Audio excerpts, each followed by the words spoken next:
Skyrock pour les militaires. La gendarmerie en deuil, le général d'armée Hubert Bonneau, directeur général de la gendarmerie nationale, a adressé ses plus sincères condoléances aux familles de 3 gendarmes décédés dans l'exercice de leurs fonctions et à leurs frères d'armes auxquels Skyrock PLM s'associe pleinement. Les 3 ont succombé à un malaise, le capitaine Florian Monnier lors d'une opération de maintenance des systèmes d'information et de communication à Mayotte, l'adjudant-chef Grégory Barthelmeps au sein de la brigade territoriale autonome d'Ersin-Coupigny dans le Pas-de-Calais et le capitaine Jean-Claude Germain du centre d'opération de la gendarmerie du groupement de gendarmerie départementale de Haute-Garonne. On poursuit comme chaque lundi avec un point sur les opérations menées par les armées françaises dans le monde. Suite au passage du cyclone Chido sur Mayotte et pour venir en aide à la population, des renforts ont été envoyés notamment en provenance de la Réunion et de l'Hexagone. Tous les moyens disponibles des forces armées dans la zone sud de l'océan Indien sont mobilisés ou mis en alerte pour être en mesure de répondre aux sollicitations préfectorales, contribuer aux opérations de secours et répondre aux besoins urgents. L'action des armées comporte 3 volets, la mise en place d'un pont aérien et maritime, la mise en place d'un hub logistique et le concours aux opérations d'assistance à la population sur réquisition des autorités civiles. Pour le moment, 5 acheminements stratégiques ont été réalisés avec les avions de type A400M Atlas depuis la base 123 d'Orléans-Brissy vers Mayotte et la Réunion, tandis que les acheminements entre la Réunion et Mayotte se font avec 1 à 2 A400M et 2 CASA. Le pont aérien a pour objectif d'envoyer les secours, leur matériel ainsi que de prépositionner du fret, notamment humanitaire, comme des vivres et de l'eau potable. En parallèle de ce premier pont aérien, un véritable hub logistique a été mis en place sur la base aérienne 181 de la Réunion pour accueillir et livrer le fret ainsi que les renforts venus de l'Hexagone.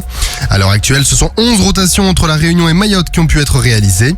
Le pont maritime est lui assuré par le bâtiment de soutien et d'assistance outre-mer Champlain. Ce dernier est arrivé au port de Longoni avec à son bord du fret médical, de l'eau et plus de 100 tonnes de vivres. Enfin, le 5e régiment étranger d'infanterie et le régiment du service militaire adapté de la Réunion sur place et le 2e régiment parachutiste d'infanterie de marine de la Réunion apportent le concours aux opérations d'assistance à la population sur réquisition des autorités civiles. Leur mission est d'évaluer les dégâts, désenclaver les zones isolées et rétablir les infrastructures essentielles, la praticabilité des axes et surtout participer aux distributions d'eau et de vivres.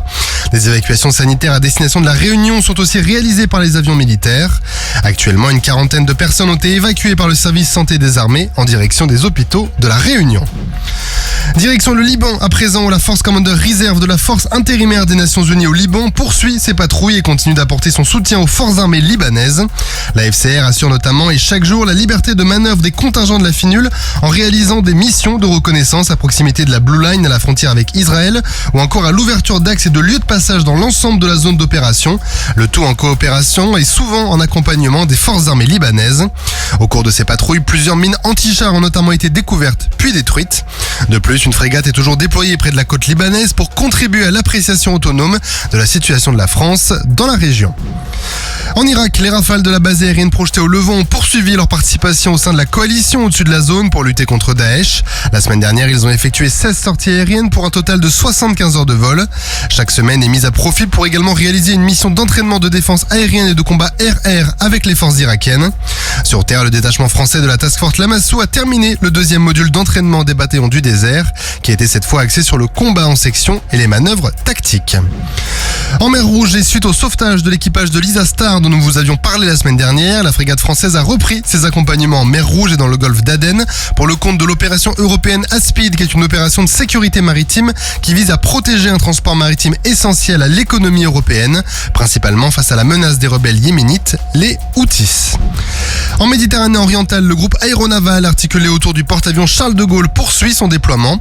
Il contribue ainsi à la liberté d'action de la France ainsi qu'à un espace méditerranéen stable. Sa présence vient aussi appuyer la posture défensive et dissuasive de l'OTAN sur le flanc oriental de l'Alliance. Et en Afrique, et plus particulièrement à Djibouti, les forces françaises à Djibouti ont conduit une séquence d'entraînement au parachutisme pour former les militaires du GIGN de Djibouti. Cette formation a débuté au sol puis s'est poursuivie par une phase pratique de CISO qui a été menée à partir d'un avion de transport tactique CASA CN-235 français.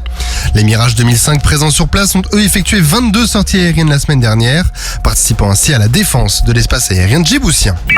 Sur terre, sur mer, comme dans les airs. Skyrock PLM, en équipe avec Uneo, la mutuelle des forces armées.